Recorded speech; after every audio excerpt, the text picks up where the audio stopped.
ನಮಸ್ಕಾರ ಎಲ್ರಿಗೂ. ಇವತ್ತು ಮಂಗಳವಾರ ಐತಂತ ನಮ್ಮವ್ರ ಸುಟ್ಟಿ ಇತ್ತು. ಆ ಕಾರಣಕ್ಕಾಗಿ ನಾವು ಲೇಟ್ ಮಾಡಿದ್ನಿ.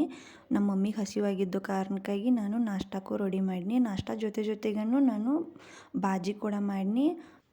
ನಮ್ಮ 2 ಹಾಸಿಗೆ ಭಾಳ ಗಾಯನಾಗಿದ್ದು ರೀ, ಅದಕ್ಕೆ ಮಷಿನ್ಗೆಲ್ಲ ಹಚ್ಚಿದ್ದು. ಅದು ಹಚ್ಚಿ ಆದ ಬಳಿಕ ಮೇಲ್ಗಡೆ ಹೋಗಿ ಇಬ್ಬರು ಕೂಡ ಒಣಗಿ ಹಾಕಿ ಬಂದೆವು. ನಂತರ ಚಪಾತಿಯನ್ನು ಮಾಡಿ ಬಿಟ್ಟು ನಮ್ಮವ್ರಿಗೆ ಊಟ ಮಾಡ್ತೀನಿ ಅಂತ ಅಂದ್ಕಾಯಿ ಲೌಕರ ಚಪಾತಿ ಮಾಡಿನಿ. ನಂತರ ನಾನು ಒಗ್ಯಾನ ಭಾಂಡಿ ಮಾಡ್ಬೇಕಂತ ನಮ್ಮ ಚಾವಿ ಮೇಲೆ ಬನ್ನಿ ಒಗ್ಯಾನೆಲ್ಲ ತೋಸಿಟ್ಕಿಸ್ನು ಒಗ್ಯಾನ ಒಗ್ಯಕ್ಕೆ ಚಾಲೂ ಮಾಡಿನಿ. ನಂತರ ಒಗ್ಯಾನ ಹೋಗೋದಾದ ಬಳಿಕ ಮೇಲ್ಗಡೆ ಟೆರೆಸ್ ಮೇಲೆ ಒಣಗಿ ಹಾಕೋಕ್ಕಂತ ಹೋದ್ನಿ. ಒಣಗಿ ಹಾಕಿನಿ ನೋಡ್ರಿ ಎಲ್ಲನೂ ಇಷ್ಟೇ ಇರ್ತಾವೆ ದಿನಾಲು ಒಗ್ಯಾನ ನಮ್ಗೆ. ಆಮೇಲೆ ಕಚ್ರಾನು ಬಂತು, ಕಚ್ರ ಹಾಕಿನಿ. ಅಷ್ಟರೊಳಗೆ ನಮ್ಮ ಮಮ್ಮಿ ಬರೋದ್ರೊಳಗೆ ಅಂಬಿಲಿ ಮಾಡಿದ್ರು. ಆಮೇಲೆ ರೊಟ್ಟಿ ಮಾಡಕ್ಕೆ ಕುಂತ್ಕೊಂಡಿದ್ರು. ನೋಡ್ರಿ ಯಾವ ರೀತಿ ಉಬ್ಬುತ್ತಾವಂತ. ಅವ್ರ ಕೈಯಲ್ಲಿ ರೊಟ್ಟಿ ತಿನ್ನೋಕೆ ಅದೃಷ್ಟವಂತ ಹೇಳ್ಬೋದು. ಎಷ್ಟು ಚೆನ್ನಾಗಿ ರೊಟ್ಟಿ ಮಾಡ್ತಾರೆ ಅವ್ರು. ನಂತರ ಏನು ಮಾಡಿನಪ್ಪ ಅಂದ್ರೆ ಇನ್ನು ಲೇಟ್ ಆಗತ್ತಂತ ಅಂದ್ಕಿಸಿಂದ ಅಕ್ಕಿ ಹಾಕಿಬಿಟ್ನಿ. ಲೇಟಾಗಿತ್ತು, ಈಗಲೇ ಟೈಮ್ 2:30 ಆಗಿ ಬಂದಿತ್ತು.